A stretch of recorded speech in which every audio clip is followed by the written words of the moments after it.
I still remember the morning my son closed the door behind him. There was no shouting, no angry words. Only the soft sound of his suitcase wheels sliding across the floor, and the sound of his breath shaking as he tried not to cry. He was 20 then, young, stubborn, and in love in a way only the young can be. He stood in our living room with his backpack on, his eyes fixed on the floor. I asked him, gently, "Are you sure about this, Daniel?" He nodded, even though his chin trembled. His choice wasn't really about leaving home. It was about leaving me. And he wasn't choosing freedom or a new dream. He was choosing her, the girl who told him he would never grow if he stayed under my roof, the girl who whispered to him that I was holding him back. I didn't blame her, not then. Love makes people protective. But when Daniel left, a quiet emptiness entered my house. Rooms felt larger. Meals felt quieter. The evenings stretched long and slow, and I would sit by the window, watching the street, hoping to see him walk back home, even if just for a moment. But he didn't. Not for months, not for years. And slowly, that quiet emptiness became part of my life. I didn't hate him. I didn't resent him. But there were nights when my hand hovered over my phone, wanting to call him, even though I knew he wouldn't answer. Life went on in small steps. Cooking for one, reading more, taking long, slow walks. I made peace with the idea that maybe mothers don't always stay at the center of their children's lives. Sometimes they become a memory, a chapter, a soft place the child once called home. But I never expected that years later, on an ordinary day, in an ordinary place, I would meet a little girl who changed everything. I didn't know her name at first. I didn't even know her story. All I knew was that she had Daniel's eyes. And the moment she looked at me, my heart understood something my mind couldn't yet explain. That child was my granddaughter. The granddaughter I didn't know existed. The granddaughter my son never told me about. And that single moment, quiet, gentle, unexpected, opened a door I thought had closed forever. My name is Margaret. I have lived in the same small house for almost 30 years. It has creaking floors, soft yellow walls, and curtains that sway whenever the wind brushes past the window. This house saw Daniel grow from a small boy who loved toy cars into a young man who dreamed of having his own family. He used to run down the hallway wearing mismatched socks, always laughing, always carrying some wild idea in his head. He was my only child, my only joy during years that weren't always easy. His father passed away when Daniel was just 6. I raised him alone, working double shifts at a bakery, making sure our small home always had warmth, food, and love. Daniel grew up quiet but strong, kind, gentle, the type of boy who helped neighbors carry groceries and always thanked me for dinner.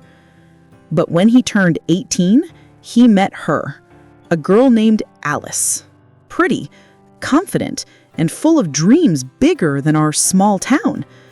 She came from a different world, a family that valued ambition over kindness, image over connection.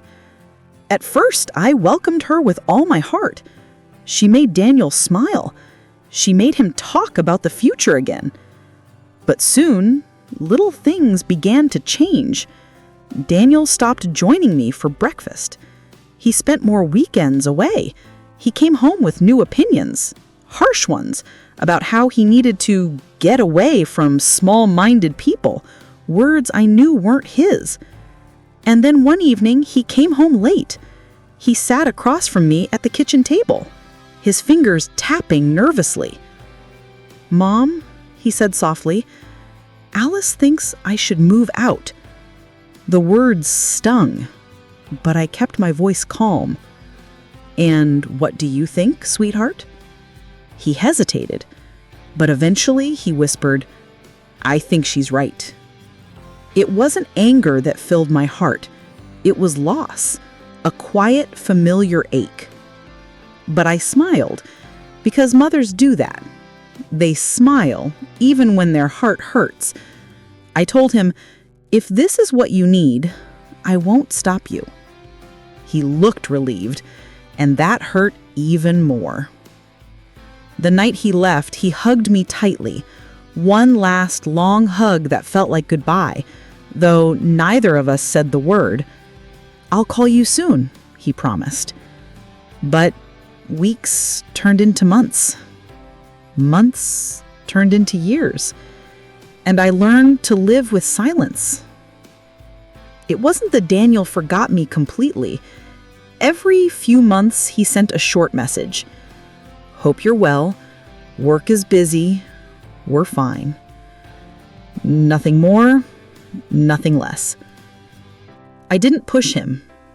I didn't ask questions. I didn't ask about marriage or children or where he lived. Some nights, I sat at the kitchen table with a cup of warm tea, wondering if he ever missed me, even a little. Life outside my own home moved slowly, gently. I took up knitting, joined a local reading group, helped my neighbor with her garden. People often asked me, "Do you have grandchildren?" And each time the question felt like a tiny sting. I always answered with a gentle smile. "Not yet." I believed it too. Daniel would tell me if he had a child, wouldn't he?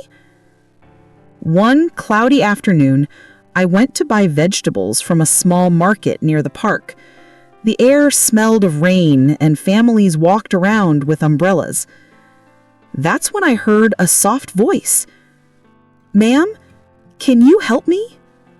I turned. A little girl stood near a fruit stand, holding a small paper bag. She looked no older than 5. Big brown eyes, dark wavy hair, a tiny pink sweater.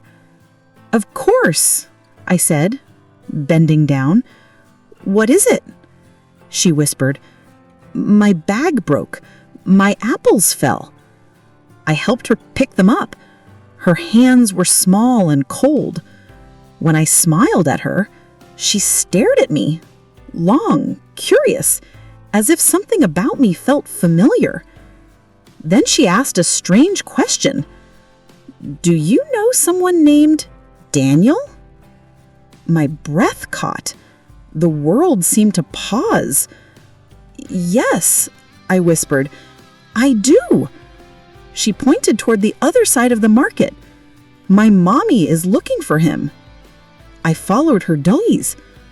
That was the moment everything shifted. The woman standing near the fruit stall was Alice, older now, tired around the eyes, holding a grocery basket and looking around anxiously. When she saw me, her face froze, not with anger, not with bitterness, but with something that looked like guilt. The little girl ran to her. "Mommy, this lady helped me."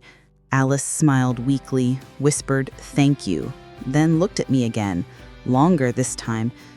You look well," she said softly. "And you too," I replied. We stood in an awkward silence. The child hid behind her leg, but kept stealing glances at me. I finally asked, "Is she yours?" Alice nodded. Then her voice cracked. "Yes, her name is Lily." Lily, a soft, beautiful name. My heart tightened. I didn't dare ask, but I didn't have to. Alice whispered, "She's Daniel's daughter." The world around us blurred. The sounds, the people, the rain tapping softly against the stalls. I felt tears gather, but I held them back. Why didn't he tell me?" I asked gently. Alice swallowed hard. He was afraid. He thought you'd judge him for leaving. I shook my head. Oh, Alice, I never judged him. I only missed him. She looked down. Then slowly, she said something even more heartbreaking. Daniel left last year. I stared at her. What do you mean? He left us, she whispered. He said he needed a fresh start. He hasn't come back. The weight of her words settled slowly. Daniel, my son, my gentle boy, had repeated the same pattern. But this time, I wasn't the one he walked away from. He had walked away from his daughter, a small, innocent child who carried his eyes and his smile. Without thinking, I kneeled down in front of Lily. Hello, I said softly. I'm your grandmother. She blinked, surprised.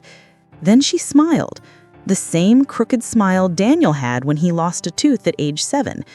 In that moment, my heart broke and healed at the same time. After that day, things changed gently, not suddenly. Alice apologized for everything, for pulling Daniel away, for keeping Lily hidden, for letting fear guide their young decisions. But I didn't blame her. We were all young once. We all made choices we regret. I invited them to my home, first for tea, then for lunch, then for small visits that slowly became long afternoons filled with quiet laughter. Lily loved exploring the house. She loved the garden. She loved the old music box that Daniel had once played with. One day she sat on my lap and asked, "Do you miss my daddy?" I kissed the top of her head and said, "Every day." Then she whispered, "I miss him too." There was no anger in her voice, only innocence. Alice and I spoke often. She told me the truth.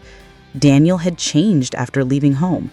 He became distant, restless, always searching for something he couldn't name. Eventually, he walked out on her the same way he walked out on me. But I didn't hold bitterness toward him. Sometimes people run not because they don't love you, but because they don't love themselves enough to stay. Months passed. Alice found a job nearby. Lily started visiting me every weekend. Slowly, our lives intertwined. I loved her, not because she was Daniel's child, but because she was kind, gentle, and filled the quiet spaces of my home with new life. One rainy afternoon, as we baked cookies, she said, "Grandma, can I stay forever?"